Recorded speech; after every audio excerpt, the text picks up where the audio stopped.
Students, welcome back to MN maths classes. बेटा आज हम करेंगे क्लास 7 के new chapter number 7 comparing quantities start करने जा रहे हैं।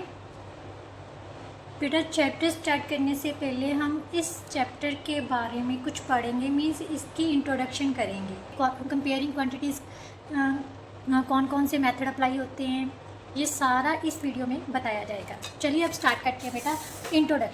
इंट्रोडक्शन में बेटा सबसे पहले इसके बारे में बात करेंगे कि जो कंपेयरिंग क्वांटिटीज़ हैं इनका हमारी डेली लाइफ में क्या यूज़ है। बेटा ध्यान, कभी भी आपने शॉपिंग करने जा रहे हो ना, तो आप हमेशा जाते हो, जब मैं जाती हूँ, जब आप जाते हो, कहीं पर भी जाते हैं, तो किसी भी चीज़ को ख़रीदने से पहले हम उसकी प्राइस चेक करते हैं, राइट। पहले जैसे मैंने एक सूट लेने जाना है, मैं एक शॉप से पूछूंगी, अगर उसने वो मतलब 1000 का बताया तो दूसरी शॉप पे फिर से जाऊंगी, मतलब जब अगर उसने सस्ता लगा दिया, मतलब 800 का बताया, फिर तीसरी पर जाऊंगी, उसने भी 800 का बोल दिया। इस तरह से जब हम शॉपिंग करने जाते हैं तो प्राइसेस में जो मतलब फ़र्क आता है उसको हम कंपेयर करते हैं, कंपेयरिंग प्राइसेस वाइल शॉपिंग। ये सारी चीज़ें क्या होती है, कंपेयरिंग क्वांटिटीज़ में आती हैं, राइट। जब हम सेल्स में डिस्काउंट चेक करते जाते हैं ना, ज़्यादातर सीज़न के एंड पर सेल्स लगती हैं तो वहाँ पर डिस्काउंट्स होते हैं, तो हम डिस्काउंट्स चेक करने जाते हैं। ये सारी भी क्या चीज़ें, कंपेयरिंग क्वांटिटीज़ ही होती हैं। इंटरेस्ट चेक करते हैं, जैसे हम अकाउंट, हमने बैंक में कुछ पैसे जमा करवाए हैं तो उस पर हमें इंटरेस्ट मिलता है। जो इंटरेस्ट कैलकुलेट होता है वो भी क्या आता है, किस कैटेगरी में आता है, कंपेयरिंग क्वांटिटीज़ में। इन सब के बारे में हम डिटेल में पढ़ेंगे।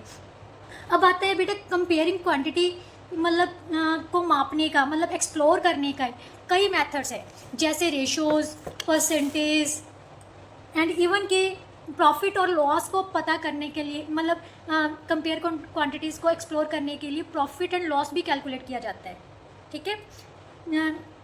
इंटरेस्ट पता करना है, सिंपल इंटरेस्ट, कंपाउंड इंटरेस्ट, ये सारी जो चीज़ें हैं वो कंपेयर क्वांटिटीज़ में ही आती हैं। ये सारे मेथड्स जो हैं वो किस में आते हैं, कंपेयर क्वांटिटीज़ में ही आते हैं। अब क्वांटिटी क्या चीज़ है बेटा, क्वांटिटी क्या है, it can be measured, counted और कंपेयर्ड, एक्सप्रेस्ड।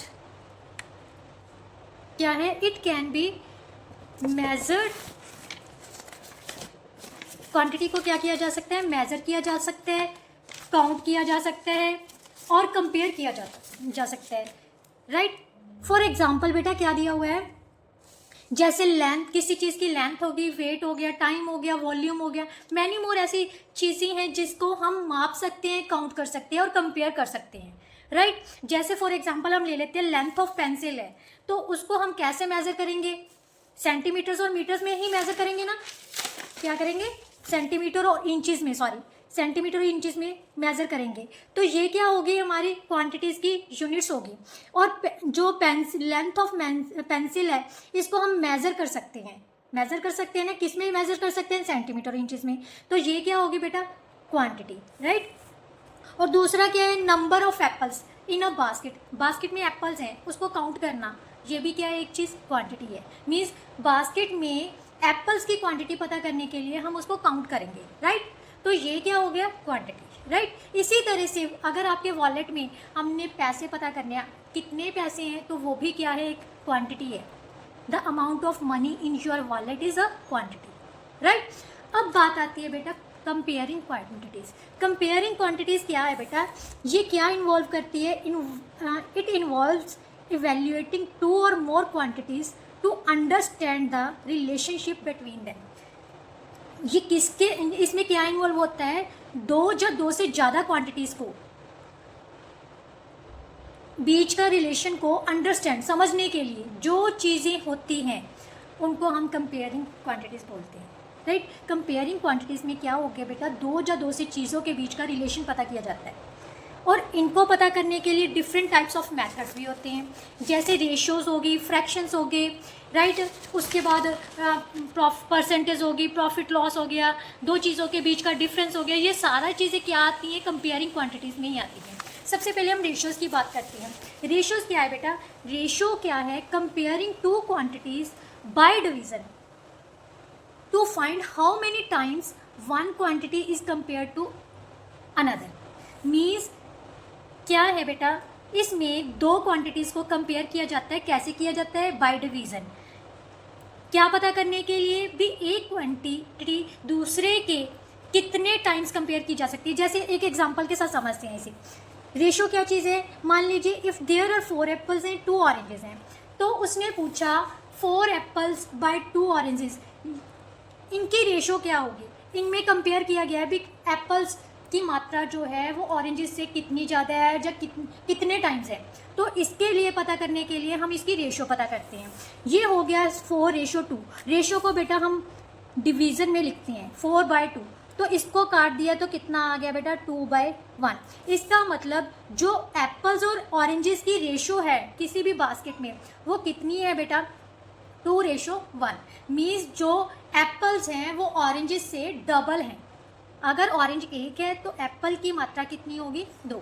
तो ये कंपेयरिंग हो गया, राइट।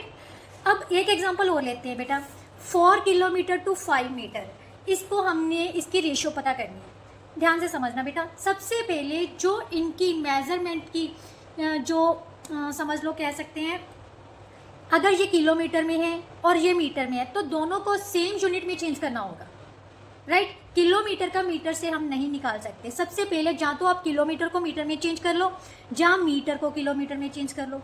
तो सब हम क्या करेंगे, 4 किलोमीटर को हम चेंज कर लेते हैं मीटर में। 4 किलोमीटर, 1 किलोमीटर में कितने मीटर होते हैं बेटा 1000 मीटर होते हैं, तो 1000 से मल्टीप्लाई कर लो तो ये कितना हो गया 4000 मीटर, राइट।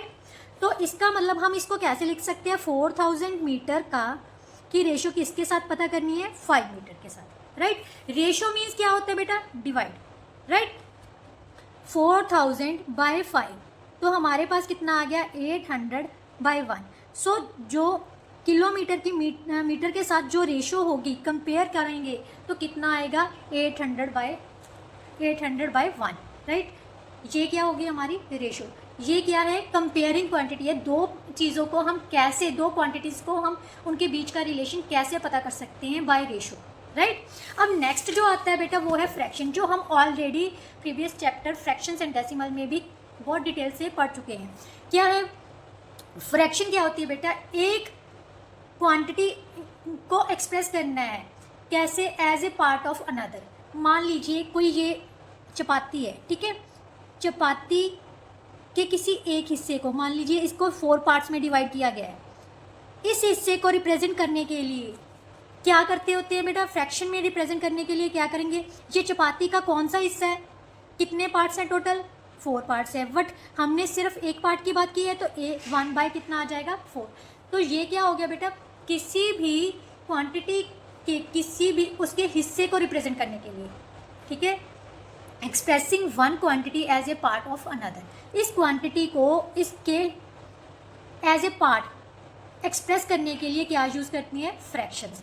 मीन्स इस हिस्से को रिप्रेजेंट करने के लिए हमने फ्रैक्शन क्या यूज़ कर ली 1/4। इसी तरह से मान लीजिए आपकी क्लास में 5 स्टूडेंट्स हैं, उनमें से 3 स्टूडेंट्स क्या पसंद कर रहे हैं मैथ्स। तो जो मैथ्स पसंद कर रहे हैं उनकी टोटल स्टूडेंट्स के साथ फ्रैक्शन पता करनी है तो क्या लिखेंगे हम 3/5। Means 3 out of 5 3/5, right. Now next बेटा जो आता है वो आता है परसेंटेज। परसेंटेज क्या होता है बेटा, ये expressing a quantity as a part of 100। मतलब किसी क्वांटिटी को 100 के पार्ट में, 100 के पार्ट में एक्सप्रेस करना। मान लीजिए आपकी क्लास में 100 स्टूडेंट्स में से 25 ऐसे हैं जो मैथ्स को पसंद कर रहे हैं, तो हम इसको कैसे पढ़ सकते हैं, 25% स्टूडेंट्स ऐसे हैं जो मैथ्स पसंद करते हैं।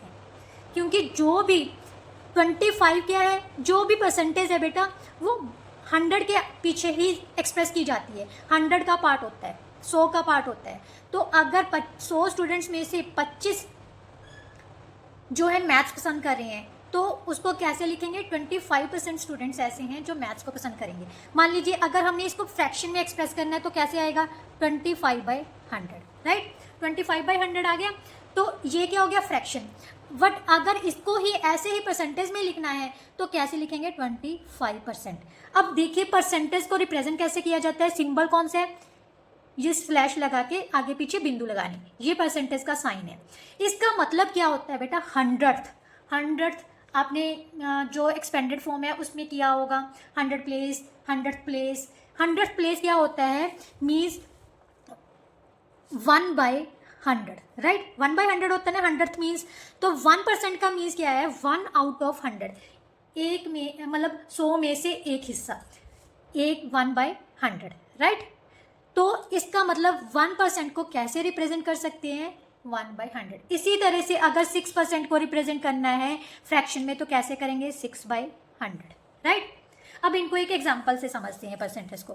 जैसे 50% ऑफ 164 पता करना है, उसने बोला है 164 का 50% निकालो, कितना होगा बेटा, 50%, 50 जो परसेंटेज है वो 100th पार्ट है, तो परसेंटेज की जगह पर कितना लगा देना है, 1/100, राइट।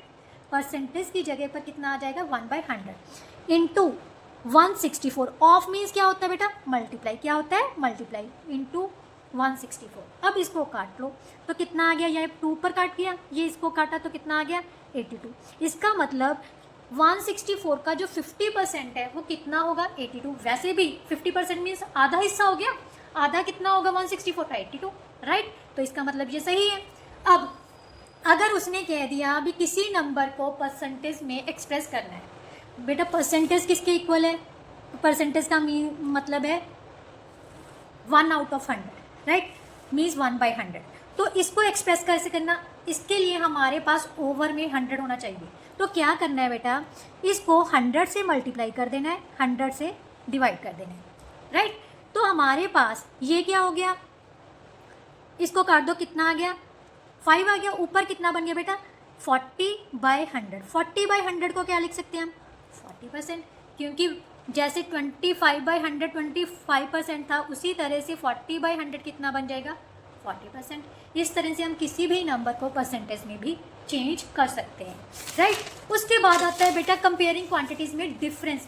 किसी भी चीज़ का डिफरेंस पता करना भी एक तरह से क्या होता है, कंपेयर करना होता है, ठीक है। मीन्स अगर मान लीजिए एक पर्सन के पास 10 एप्पल्स हैं, दूसरे के पास 6 हैं, तो दोनों का जो डिफरेंस है वो कितना है, 4 एप्पल्स का। तो कंपेयर किया गया है भी एक के पास दूसरे से 4 एप्पल्स ज़्यादा हैं, ठीक है। फाइंडिंग हाउ मच मोर और less one quantity is then other, means दूसरे से कितनी ज़्यादा है या दूसरे से कितनी कम। जब भी किसी चीज़ के साथ किसी को कंपेयर किया जाता है तो वो क्या होता है, डिफरेंस, मीन्स कितना ज़्यादा है उसके पास, कितना कम है। तो ये भी क्या हो गया, दो मतलब थिंग्स में से, दो चीज़ों में से उसका रिलेशन है, मीन्स कंपेयर कर रहे हैं हम, राइट। उसके बाद आपके चैप्टर में आएगा बेटा प्रॉफिट और loss as a percentage. Profit और लॉस एज ए परसेंटेज कैसे होता है बेटा, सबसे पहले जो इसकी मेन कंसेप्ट है प्रॉफिट लॉस। आप शॉप पे जा रहे हो, राइट, शॉप पे कोई चीज़ खरीद रहे हो, मान लीजिए दुकानदार ने वो चीज़, आपने पेन खरीदने जा रहे हो, आपको वो पेन 10 रुपीज़ का पड़ा है, ठीक है, बट दुकानदार को वो पेन मिला है 9 रुपीज़ का।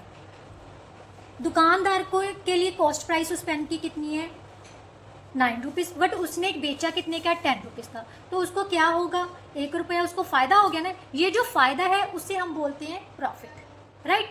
अगर वही पेन वो 10 का उसे मिला हो, मतलब 11 का मिला होता और आपको 10 का दिया है, तो 1 रुपया उसको कम मिला है। अगर कम मिला है तो वो क्या हो गया, लॉस, राइट। अब देखते हैं कॉस्ट प्राइस को, जो चीज़ खरीदी है, मतलब किसी भी आइटम का जो खरीदने का मूल्य है वो क्या है, उसका कॉस्ट प्राइस। कॉस्ट प्राइस को हम CP से भी डिनोट करते हैं, शॉर्ट फॉर्म में, राइट। इसी तरह से the price at which we sell, जिस प्राइस पर हम बेच रहे हैं उसको बोलते हैं selling price, right. Selling price की शॉर्ट फॉर्म क्या है, SP। अब प्रॉफिट कब होता है, प्रॉफिट जब SP मीन जो सेलिंग प्राइस है वो हमारी खरीदने की प्राइस से ज़्यादा होगी, तो उस समय हमें क्या होगा, प्रॉफिट, राइट। अगर जो हमारा खरीदने का मतलब किसी वस्तु का खरीदने का मूल्य हमारे बेचने के मूल्य से ज़्यादा हो गया, मीन्स CP ज़्यादा होगी, कॉस्ट प्राइस ज़्यादा होगी, तो उस समय हमें क्या होगा, लॉस। क्या होगा, लॉस, राइट। अब मेन चीज़ क्या है आपके इस चैप्टर में, प्रॉफिट और लॉस परसेंटेज पता करना। बेटा कभी भी किसी भी मतलब वस्तु का प्रॉफिट या लॉस पता करना है तो वो हमेशा जो उसकी कॉस्ट प्राइस है उसके पीछे होता है। जितनी कॉस्ट प्राइस होगी उसके अकॉर्डिंग ही प्रॉफिट और लॉस होगा, राइट। अगर हम चीज़ खरीदेंगे तभी उसको आगे सेल कर पाएंगे ना। तो सारी चीज़ जो भी कुछ भी होता है ना, वो सब कुछ उस वस्तु की कॉस्ट प्राइस पे डिपेंड करता है। तो प्रॉफिट परसेंटेज का फॉर्मूला क्या है बेटा? प्रॉफिट परसेंटेज पता करने के लिए जितनी उस वस्तु की प्रॉफिट होगा, ठीक है, अपॉन CP इंटू 100। ये आपने फॉर्मूलाज लर्न करने हैं, ये बहुत मेन है। और अगर आप सीधा से सिंपल प्रॉफिट परसेंटेज पता करने के लिए ये फॉर्मूलाज भी यूज़ कर सकते हैं, ठीक है। लॉस परसेंटेज पता करने के लिए loss by cost price of that item into 100, right. उसके बाद आता है बेटा, अगर कई बार हमें प्रॉफिट और लॉस परसेंटेज दी होती है, हमें CP और SP पता करनी होती है, जहाँ तो CP पता करनी होती है जहाँ SP। तो चलिए उनके फॉर्मूले कैसे लिखने हैं। सिंपल आप फॉर्मूलाज यूज़ कर सकते हो और आपका जो रिजल्ट है वो इजीली आ जाएगा। When profit percentage is given and SP is given, जब आपको प्रॉफिट परसेंटेज दी होगी, प्रॉफिट परसेंटेज में दी होगी, ध्यान रखना प्रॉफिट परसेंटेज में दी होगी, और उसके साथ उस आइटम की सेलिंग प्राइस गिवन है, तो CP कैसे पता करनी है? CP is equal to SP multiply 100 upon 100 plus profit percentage, right. उस टाइम पे CP जो है वो SP से कम होगी। ये दिमाग में हमेशा बिठा के रखना, प्रॉफिट तब होता है जब CP SP से कम होगी, राइट।